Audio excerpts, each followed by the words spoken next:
আসসালামু আলাইকুম। বাবা, কি নাম আপনার? মোহাম্মদ আয়ুব আলী। বাসা কোথায়? আমার বাসা হলো গাইবান্ধা জেলা পলাশবাড়ি থানা। আচ্ছা, আপনার এই মাথার টিউমার নিয়ে কতদিন আগে আমাদের এখানে ভর্তি হয়েছিলেন? স্যার এখানে ভর্তি হয়েছিলাম তো এক মাস আগে। 1 মাস আগে। আচ্ছা আচ্ছা, এখন আমরা মাথা না কেটে নাক দিয়ে আমরা ব্রেন টিউমার অপারেশন করেছিলাম। এই অপারেশনে কতদিন হইলো?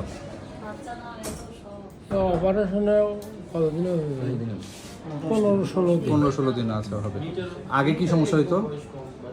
আগে স্যার আমি চোখ দিয়ে একটু হালকা হালকা ঝাপসা দেখতাম, এছাড়া আর কোনো সমস্যা ছিল না? এছাড়া আর কোনো সমস্যা ছিল না। আমি মনে করছিলাম আমার মনে হয় আচ্ছা, শরীরে মনে হয় এই শক্তি কমে যাচ্ছে, এই জন্য মনে হয় আমি শরীরে আচ্ছা আচ্ছা, মানে এই টিউমারটা আসলে চোখের যে নার্ভ, ওই নার্ভের উপর চাপ ছিল। এখন একটু উন্নতি হয়েছে না আগে থেকে অপারেশনের পরে? উন্নতি একটু বোঝা যাচ্ছে স্যার।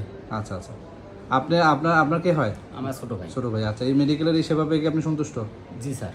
আচ্ছা, ঠিক আছে, ধন্যবাদ আপনাদের আপনাকে। দোয়ায়। ধন্যবাদ। ঠিক আছে, আজকে আপনার ছুটি হয়ে যাচ্ছে না? ঠিক আছে। আসসালামু আলাইকুম। নাক দিয়ে অপারেশন হ্যালো ভাই।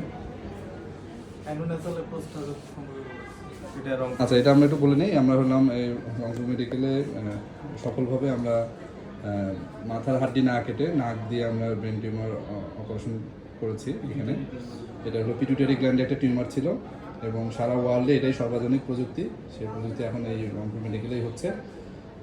সো সবাইকে জানানোর উদ্দেশ্যে এই ভিডিও আপনারা বেশি বেশি শেয়ার করে সবাইকে জানিয়ে দেবেন। ধন্যবাদ।